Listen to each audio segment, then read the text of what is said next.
A successful retirement is about increasing your income and decreasing stress. That's what I always say. It's a tagline of Dolphin Financial Group. And today we're going to be focused on the decreasing stress part.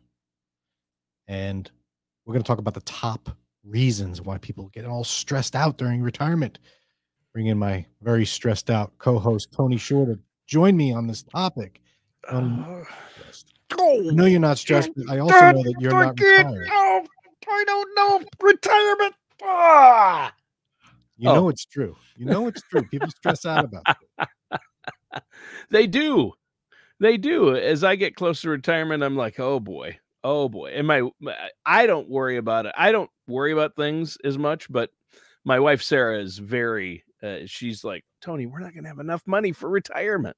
And I'm like, we know really wealthy people that will give us the money. Let me call Dan Wendell. I'll give you the knowledge. I'll teach you how to fish, Tony.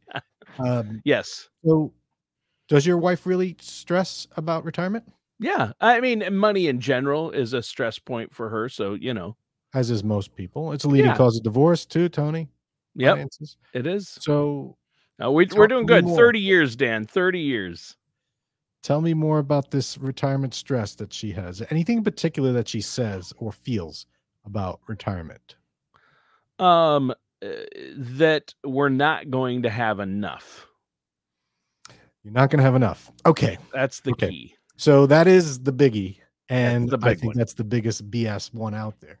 And I've done shows on this. I'll put them up here, but this is sensational news, and financial planners and financial advisors, or so quote unquote financial advisors, really tout this.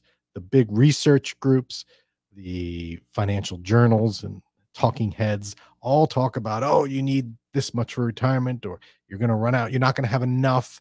And it's all malarkey. It's all noise. And I think most people get stressed out about it because of these headlines, not because of their own situation. They don't know, so they worry about it. So I'm going to go over these top stressors. Number one, outliving money. I want to talk about market uncertainty. I want to talk about health. People stress about that.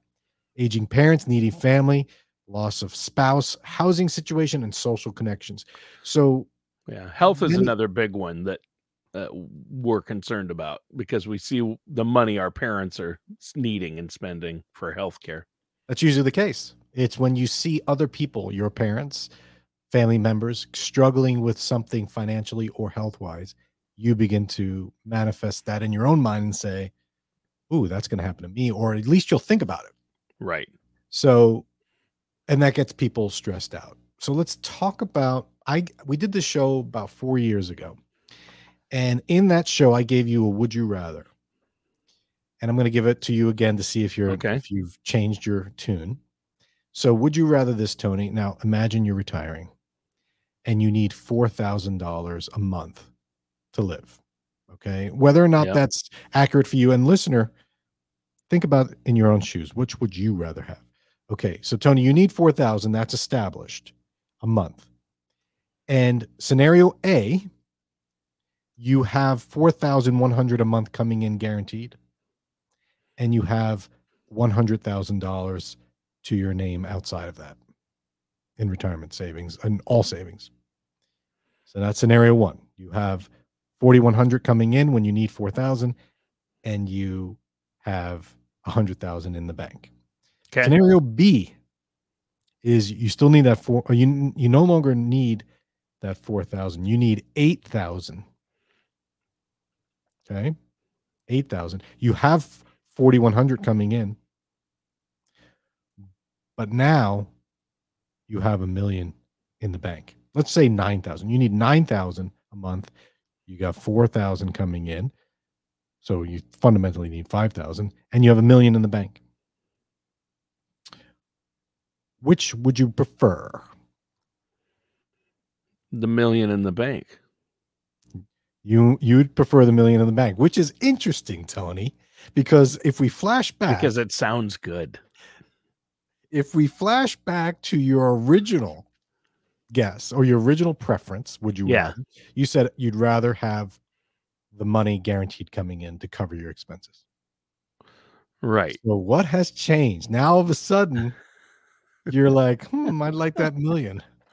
I I'll don't tell know. you I've what has learned more changed. Your about kids are now in investing. Maybe college. I thought I could make it up with the investment, but I usually go the conservative route. And if I can get the money guaranteed coming in, and I know it's going to be there, versus having money a lump sum, I'd always take the guaranteed money if it's enough. If it's enough to cover, right? Right. If the guaranteed amount is enough to live on, then I want the guaranteed amount. If it's not, then I want the $1 million in the bank. How's that? Fair. But your tune has changed. It 2019, has. you said you would take the, Yep, I but then did. again, your kids are older and they're spending more. And interest rates in 2019 were very different than they are in 2024. Right. So you're like, I can't get 5% return on my $1 million to live in Right. 2019. And now 2024, you're like, oh, I can get that at a bank. Things have changed. Right. So the bottom line, though, is in either scenario, I figured you would say, I'd rather have the first scenario where I only need 4,000 versus 9,000 because I'd rather need less, Yeah, needing less. that's a good point. And if I think about it, I'd probably, I guess, lean that way. But $1 million in the bank does just today. It sounds great. It sounds great, but not if you have to spend it all on stuff that That's you true. really don't want, but Yeah. you need. Yeah. You need. Yeah. We said Rolling Stones. We did the show on the music. Yeah. The great, financial lessons from the music. And we had Rolling Stones said, you don't always get what you want. But if you try sometimes, you just might get what you need. Yeah. So outliving money is the big fear. We've talked Yeah, about that in the past. Yeah. I think it's a load of junk because I think the people that say you're outliving money, a lot of times it's financial people saying, oh, you need to work longer. You don't have enough. And what I find is more and more when I talk to people, they have more than enough to retire. They just don't realize it. And, not until they run the numbers do they see, oh, wait, I can retire. And even then, when I run the numbers to someone and say, hey, they might come to me and they say, I'm a nurse. I want to retire at 66 and then go on Social Security. And they're 62. And I say, well, I'll not retire now. And mind blown right away, right? Well, that's ridiculous. I'm going to retire at 66. Well, why don't you retire now? Before even knowing their situation, I ask that. Well, because I don't have enough. That's usually the case. I don't have enough money to do that. How do you know? Well, I don't know. I don't, right? So this is the key. This fear, this stress of not having enough can never be solved if you don't actually determine whether or not you have enough. And if there's this unknown, you'll always be stressed about it. So until you run the numbers and say, do I have enough, which is stressful in itself. The question can be stressful.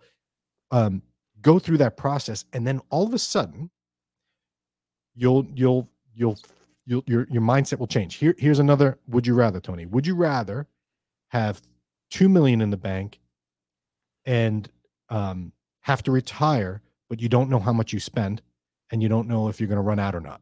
You just don't know. Or have 200,000 in the bank and know that you have enough to retire and know that you're going to be comfortable. I'd rather know. You'd rather know. Why? Why would you rather know? I'd rather know because then I can sleep well at night and don't have to worry about it. And your stress is reduced. So successful retirement is about reducing that stress, and knowledge. It's not necessarily about more money. It's about reducing the stress. And people just were wired to think the more money we have, the less stress we'll have. That's it. That's what news media, the media tells us. And because you won't run out. You'll never run out if you have 4 million. It used to be 1 million. Now it's like 4. You need this much. It's all junk because you don't know. You can't ever answer that question. We did a show on that. So I don't want to go any further on that, but that's the big one. That's the big one. So get the knowing is the answer. Knowing that you're not going to outlive your money. Or knowing that you will is also a stress reduction. Yeah. Because now it's like, okay, I can't retire. at 65. I have to work till 67. Well, at least you know, because Right. at 65, you're like, I got 2 more years. If I follow the plan, I'll be okay. But how do you know? How do you know is working with a financial Yes. services Yes. professional. That's Just a do it. fiduciary that's looking out for your best interests and looking at the big picture. I Run just the wanted to math. throw that in before we moved on, because people are like, "Well, how do I know that?" You Yeah. gotta ask the right people. You gotta go Yeah. through the motions. You gotta go through the You have to numbers. talk to somebody who does this every day, goes through the retirement process with people every single day, because And you're only going to go through it once. But you, Dan, hopefully. this is what you do every day, is you're going through this process. And a majority of the time of the people that come to me, maybe that's self-selection, people come to me after they think they're ready. But a majority of the time, people come to me not knowing if they have enough. That's no, not many people actually think they have enough. Majority say, I'm scared still. And then when they go through the process and I say, you do have enough, and here's why, stress reduction happens immediately. Right. So that's the big one. That's the biggie. But there's other things that stress people out. Market uncertainty. We just did a show on how to deal with that. There's no excuse to be stressed about the market. Really isn't. Get that out of. If you're watching the markets and feeling, oh my God, I'm nervous, then your whole investment strategy is wrong. It shouldn't be. Health. That's again these three: the market uncertainty, health, aging parents needing family. Those are the 3 punches. We just did the shows on those. So health situation, we can also people stress about it all the time, particularly like you, Tony. Your parents are going through stressful health situation. It's probably Yeah. adding a level of stress on you, because Right. not only financial burden, time burden, but also you might be thinking, well, what about me? What about my health? Do I have the genetics? Right. Right. Right. So you got to deal with that again with information. You have to plan for it. And if you're not integrating health planning, health insurance, health financials planning in your financial plan, you're missing the boat as well. Yeah. Again, information and planning. Aging parents needing family. Again, we just did the show on that. Watch that. Now, loss of a spouse is a biggie. That's usually sudden and detrimental financially. A lot of widows out there watching. Yeah. A lot of my I've been clients thinking about that more and more, as I age and think about, okay, I'm going to have health concerns. What would Sarah and the kids, what would happen if I passed? I mean, how would they continue to pay the bills without my salary added into the mix, or vice versa with Sarah? Yeah. Yeah. I'd say that to I say that especially to the younger people that are, it's easy to say, oh, I'll just get life insurance. Like, say me, for instance, if I passed away, I have life insurance from my wife. Financially, she'll be okay. But will she know what to do? She'll have to hire the right people. A lot of people, one person does all the numbers and the other one doesn't. But then I say, well, what if something happened to my wife? She's not the breadwinner. I am. So a lot of people say, oh, I'll be fine. I'll just keep working. No, my wife goes, oh, I'm in shambles if I lose my wife, right? Who's going to take care of the kids? Who's going to take care of me, right? Who's going to set me straight? Who's going to make sure I'm not doing stupid things? So my wife has life insurance as well, even though it's not to replace her income, it's to replace a lot of I'm going to have to bring in some other help, right? So planning for the loss of a spouse. What happens if you lose your spouse and Social Security? We've done shows on that. And the tax burden. The tax burden is going to change. You just got to plan for it. Again, I'm not saying that don't stress about your spouse dying. It's your stress level should go down if you know that if your spouse dies, you'll be okay, or vice versa. So if you find yourself stressing about losing a spouse, maybe stop watching the show, how to kill your spouse, right? Isn't that a show? Like, It is. yeah, like It's there's terrible. a show. Terrible. Right. There's a whole show on that, I think. Stop watching that. Or make sure your plans are ready. And we've done shows on this too. Last will, like what to say, what to do, what to tell your loved ones in case you pass away. Horrible thoughts, but by doing that, your stress should go down because you have a plan. Again, so housing situation, It can be very stressful for people. And I mean that, like, think about let's go back to your parents. What's the housing situation for your dad right now? Well, he's living independently on the farm by himself, and he just got diagnosed with Parkinson's, and he's has a few starting to have cognitive abilities. He still gets around and drives, but he shouldn't. And he's going to need assisted living, but he doesn't want to leave the farm. Is he stressed about this, or are you stressed about it? I think everyone else is more stressed about it. Me myself most of all, and my mom, who's already in long-term care, is worried for him, but less so than he is. But he's starting to get more and more concerned as he has more issues taking care of himself. Exactly. So when I say housing situation causes stress to the family, but it can cause stress for you too, because my parents lived in the same house for over 40 years. Same. And My parents lived over right, 50 years. Yeah. Right. And when my mom died, my dad had to make a decision about moving. He didn't want to. He lived there most of his adult life. Yeah. Or his whole adult life, really. Yeah. All of his stuff. Yeah. The farm my dad's on is the farm he grew up on, and that I grew up on. He doesn't want to leave the family farm. Right. So this is a stressful situation. So what's the answer? You got to have plans. You got to have, what's all right. If dad needs assisted living, are we paying to bring it in? Or is he going to a different facility? Can we do that? Let's talk about it. And instead of just, we'll wait until we get the terrible phone call, right? Yeah. So again, the answer is plan ahead.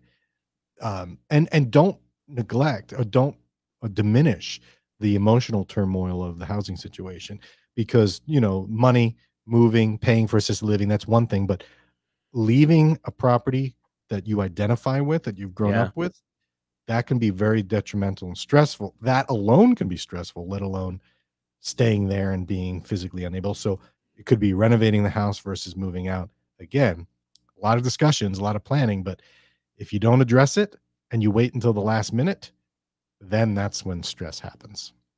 Yeah. And finally, social connections. I'm going to pick on your dad again. So what does your dad like to do every day? Go to coffee every morning in town and sit around a himself. Table with all these old farmers, retired farmers. He loves it. He loves it. If you disconnected him from that, would that cause stress? Oh, yeah. Yeah. I mean, that's his whole life. Yeah. And then think about the people that don't have those social connections. What do they have? They stress about not having them. Yeah. We did that show on Blue Zones and how to live to 100. And one of the common themes was it wasn't all about health. It wasn't all about eating right or exercising. It was about social connections. So if you have some extra resources and you're looking to invest, or you have some extra time and you're thinking, how do I plan for my future in retirement? Plan for the social connections, because that's what's going to get you through to that next level. There's no cost for your grandfather besides the cup of coffee to go into town and hang out with those friends, but the value that he gets from that is priceless. Yeah. Right. So if you don't plan for alternatives to that, so as an example, Tony, all right, we're going to put dad in an assisted living facility. How are we going to deal with the social connections at where is he going to go to coffee? Are we still going to be able to get them there? Can we get him there? Maybe not every day, but maybe once a week we can come up with a system where he can still go, even though he's living in a different spot. Yeah. It sounds so trite. And so, that's, who cares? It's stupid coffee. Mm-hmm. But to your dad, it could mean the world. Yeah. Right. Yep. So, right. It could be very stressful and people don't realize it. So the big problem with all of these, Tony, is they all happen at the same time, which is why I keep going back to your dad. Like he's going to have to deal with all of this simultaneously. It's like, geez. So if you don't plan for them all and you're trying to plan for them all at the same time, when you're in a crisis situation, it's just going to destroy you. Yeah. So So the key plan is plan ahead. Yeah. That's the answer, right? That's your conclusion. That's it. And I also want to make the point that the unknown is usually worse than the known. I think Marcus Aurelius, no, maybe Epictetus said, we worry more in our imagination than in reality. So we think, oh, what if this, what if this, what if this? And we get all stressed about it. And then the reality never happens, or something happens and it's, oh, that wasn't so bad. So plan for the knowns. Right. But don't overthink things. Just come up with a plan and say, I'm done with it. That's the plan for it. And now move on. Instead of running through every scenario through it, just run through the big ones, come up with a plan for it, and file it away and say, now I'm focused. And work with professionals that can help you. Somebody that can coach or be the quarterback and has the big picture, doesn't have the same emotional connection, who can look at it from outside. And that's where you come in, right, Dan? That's right. Yeah. That's right. Yeah. You know, you got to take the big picture approach and back away. Because if you're looking at the stock market every day, oh my God, we were down, 2% yesterday. Now we're up. But if you say, where have we been in the past 10 years? It's like all of a sudden, it's like, why am I all worried about that little blip? You got to focus big picture and don't panic, right? Grab a towel, don't panic. That's it, Tony. I wish it was not as trite or not as cliche that the answer to all of this stress is just coming up with a plan and thinking about it in advance. Because even if the answer is not a good one, it's like, oh, that's not what I was really hoping. I really wasn't wanting to move from this house. But after planning and thinking it through, it makes the most sense it makes more sense for me to move than to renovate this house for wheelchair access. So I'd rather you be in that situation than needing access to your house and you can't, and you're in a hotel because you're like, what do I do? Or assisted living, right? So again, stress reduction all stems from pre-planning.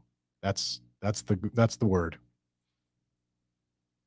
And now, what are you gonna do about it, Tony? Now your dad, it's kind of late now, right? It's kind of late, but you're planning now. It's a little stressful. What are you gonna do about it? You are gonna plan for yourself, and that's what you've already said. That's what you think. Right. For yourself. Yeah, we're in the process. So yeah. And your kids will thank you for it. Yeah. Right? Or they at least won't resent you. Yeah. Learn from my parents' mistakes. That's it. That's the positive side right now. Yeah. I will say though, Tony, and this is, I know this is personal and you're talking about your situation. I will say to the listeners out there, because people contact me from the show and they always say, how's Tony doing? So on. And I will say that Tony is one of the least stressful people to deal with. And if he's got Tony, if you got a secret, let us know. But I don't think it's because you're pre-planning all this stuff. You just have a way of letting things roll off your back. So I don't get too stressed out. Yeah. One of the key things for me, if you look around my studio, music, that keeps me from stressing out. Right. My love of music, that helps. Frank Sinatra, you're a big Frank Sinatra fan? No, but Frank Zappa said it best. He said Frank's quote is, "Music is the best." That was his quote. Love it, Tony. Simple, short, sweet. Yeah. Thanks for a good show. We'll catch everyone next week. All matters discussed in today's show are for informational purposes only. This show is not investment advice. Dan Riddle nor Dolphin Financial Group are affiliated or endorsed by any government agency. Investment advisory services are offered through Dolphin Wealth Management, Inc., a registered investment advisor in the state of Florida. Insurance products and services are offered through Dolphin Insurance, Inc. Dolphin Wealth Management, Inc. and Dolphin Insurance, Inc. are affiliated companies doing businesses as Dolphin Financial Group. You should talk to someone at Dolphin Financial Group before implementing any of these strategies or ideas.